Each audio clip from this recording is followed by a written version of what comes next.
ರಸ್ತೆಯೂ ಇಲ್ಲದ ಈ ಊರಲ್ಲಿ ಇರೋದು ಒಂದೇ ಒಂದು ಫ್ಯಾಮಿಲಿ. ಆದ್ರೂ 45 ವರ್ಷಗಳಿಂದ ಇಲ್ಲೇ ಇದೆ ಈ ಕುಟುಂಬ.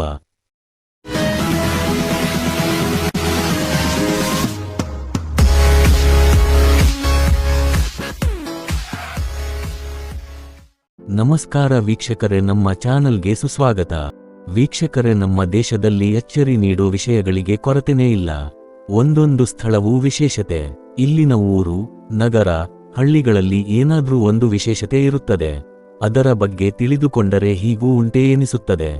ಒಂದು ಊರು ಅಂದ್ರೆ ಅಲ್ಲಿ 10 ಕುಟುಂಬ, 100 ಜನ, ಸಾರಿಗೆ, ರಸ್ತೆ, ಶಾಲೆ, ಮನೆ ಎಲ್ಲವೂ ಇರುತ್ತದೆ. ಊರು ಅಂದರೆ ನಮಗೆ ಬರೋ ಕಲ್ಪನೆ ಕೂಡ ಇದೇ ಆಗಿರುತ್ತದೆ. ಆದ್ರೆ ಅಸ್ಸಾಂನ ನಲ್ಬರಿ ಜಿಲ್ಲೆಯ ಘೋಗ್ರಪಾರ ವೃತ್ತದಲ್ಲಿ ಬರ್ಧಾನಾರ ಎಂಬ ಪ್ರತ್ಯೇಕ ಗ್ರಾಮವಿದೆ. ಬರ್ಧಾನಾರ ಗ್ರಾಮವು ನಲ್ಟರಿಯ ವೈದ್ಯಕೀಯ ಕಾಲೇಜಿನಿಂದ ಕೇವಲ 1 ಕಿಲೋಮೀಟರ್ ದೂರದಲ್ಲಿದೆ. ಈ ಗ್ರಾಮ ನಮ್ಮ ಕಲ್ಪನೆಯ ಊರಿನ ರೀತಿ ಇಲ್ಲ ನೋಡಿ. ಈ ಗ್ರಾಮಕ್ಕೆ ಸುಮಾರು ವಿಶೇಷತೆಗಳಿವೆ. ರಸ್ತೆಗಳಿಲ್ಲದ ಗ್ರಾಮವಿದು. ಒಂದು ಸ್ಥಳಕ್ಕೆ ಹೋಗಬೇಕು ಎಂದರೆ ದಾರಿಗಳೇ ಮುಖ್ಯ ಅಲ್ವಾ? ಆದರೆ ಈ ಹಳ್ಳಿಗೆ ಹೋಗೋದು ಭಾರಿ ಕಷ್ಟ, ಏಕೆಂದರೆ ಇದು ರಸ್ತೆಯ ಸೌಲಭ್ಯ ಇರದ ಗ್ರಾಮವಾಗಿ ದೇಶದಲ್ಲಿ ಗುರುತಿಸಿಕೊಂಡಿದೆ. ಯಾವುದೇ ರಸ್ತೆಗಳು ನಗರಕ್ಕೆ ಸಂಪರ್ಕ ಕಲ್ಪಿಸುವುದಿಲ್ಲ. ರಸ್ತೆಗಳಿಲ್ಲದ ಕಾರಣ ಬರ್ಧಾನಾರವು ಭಾರತದ ಪ್ರತ್ಯೇಕವಾದ ಹಳ್ಳಿಗಳಲ್ಲಿ ಒಂದಾಗಿದೆ. ರಸ್ತೆ ಏನೂ ಇಲ್ಲ ಸರಿ, ಜನರಿದ್ದಾರೆ ಅಲ್ವಾ ಅಂತ ನೀವು ಕೇಳಬಹುದು. ಆದರೆ ಈ ವಿಷಯದಲ್ಲೂ ಈ ಹಳ್ಳಿ ಅಚ್ಚರಿಯನ್ನುಂಟು ಮಾಡುತ್ತದೆ. ಬರ್ಧಾನಾರ ಗ್ರಾಮದಲ್ಲಿರೋದು ಒಂದೇ ಒಂದು ಕುಟುಂಬ. ಬರ್ಧಾನಾರ ಗ್ರಾಮದ ಮತ್ತೊಂದು ಅಚ್ಚರಿ ಎಂದ್ರೆ ಇಲ್ಲಿ ವಾಸಿಸುತ್ತಿರುವ ಕುಟುಂಬ. ಹೌದು, ಈ ಹಳ್ಳಿಯಲ್ಲಿರೋದು ಒಂದೇ ಒಂದು ಕುಟುಂಬ. ಈ ಗ್ರಾಮದಲ್ಲಿ ವಾಸಿಸುವ ಏಕೈಕ ಕುಟುಂಬ ಬಿಮಲ್ ದೇಕಾ ಅವರ ಕುಟುಂಬ.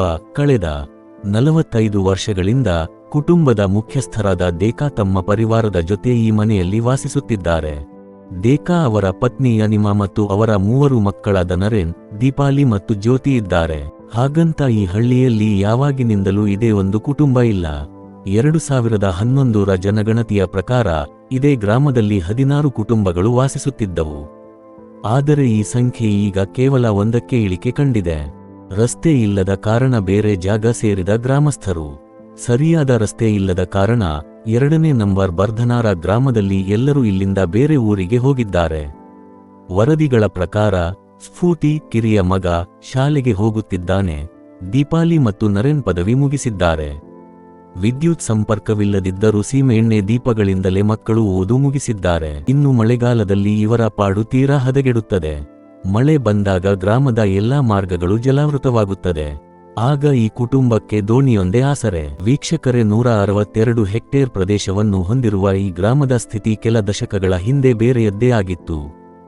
ಈ ಗ್ರಾಮದ ಸ್ಥಿತಿ ಅಷ್ಟೇನೂ ಶೋಚನೀಯವಾಗಿರಲಿಲ್ಲ. ಆದರೆ ಕಾಲಕ್ರಮೇಣ ಸ್ಥಳಾಂತರಗೊಳ್ಳಲು ಸಂಪನ್ಮೂಲಗಳು ಸಿಕ್ಕಾಗ ಅನೇಕ ನಿವಾಸಿಗಳು ಹೊರಟು ಹೋದರು ಎಂದು ಬಿಮಲ್ ದೇಕಾ ಕುಟುಂಬ ಹೇಳಿದೆ. ಇನ್ನು ಸ್ಥಳೀಯ ಸಂಸ್ಥೆಗಳು ಕುಟುಂಬದ ದೃಢತೆಯನ್ನು ಪದೇ ಪದೇ ಎತ್ತಿ ತೋರಿಸಿವೆ.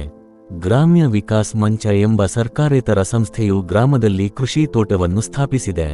ಇದು ಕುಟುಂಬಕ್ಕೆ ಅಗತ್ಯವಾದ ಬೆಂಬಲವನ್ನು ನೀಡುತ್ತದೆ. ವೀಕ್ಷಕರೇ, ಇನ್ನು ರಸ್ತೆ ನಿರ್ಮಿಸುವ ಕಾರ್ಯಸಾಧ್ಯತೆಯನ್ನು ಮೌಲ್ಯಮಾಪನ ಮಾಡಲು ಎಂಜಿನಿಯರ್ಗಳು ಹಲವಾರು ಬಾರಿ ಪ್ರದೇಶಕ್ಕೆ ಭೇಟಿ ನೀಡಿದ್ದಾರೆ. ಆದರೆ ಇಲ್ಲಿಯವರೆಗೆ ಯಾವುದೇ ಸ್ಪಷ್ಟ ಪ್ರಗತಿ ಕಂಡು ಬಂದಿಲ್ಲ. ವೀಕ್ಷಕರೇ, ಇವತ್ತಿನ ವಿಡಿಯೋ ಇಷ್ಟ ಆಗಿದ್ರೆ ದಯವಿಟ್ಟು ಲೈಕ್ ಮಾಡಿ ಮತ್ತು ಹೆಚ್ಚು ಜನರಿಗೆ ಶೇರ್ ಮಾಡಿ. ಹಾಗೂ ವಿಡಿಯೋ ಬಗ್ಗೆ ನಿಮಗೆ ಏನನ್ನಿಸ್ತು ಅಂತ ತಪ್ಪದೇ ಕೆಳಗಡೆ ಕಾಮೆಂಟ್ ಮಾಡಿ. ವಿಡಿಯೋ ನೋಡಿದ್ದಕ್ಕೆ ಎಲ್ಲರಿಗೂ ಧನ್ಯವಾದಗಳು. ಮತ್ತೆ ಮುಂದಿನ ವಿಡಿಯೋದಲ್ಲಿ ಸಿಗೋಣ.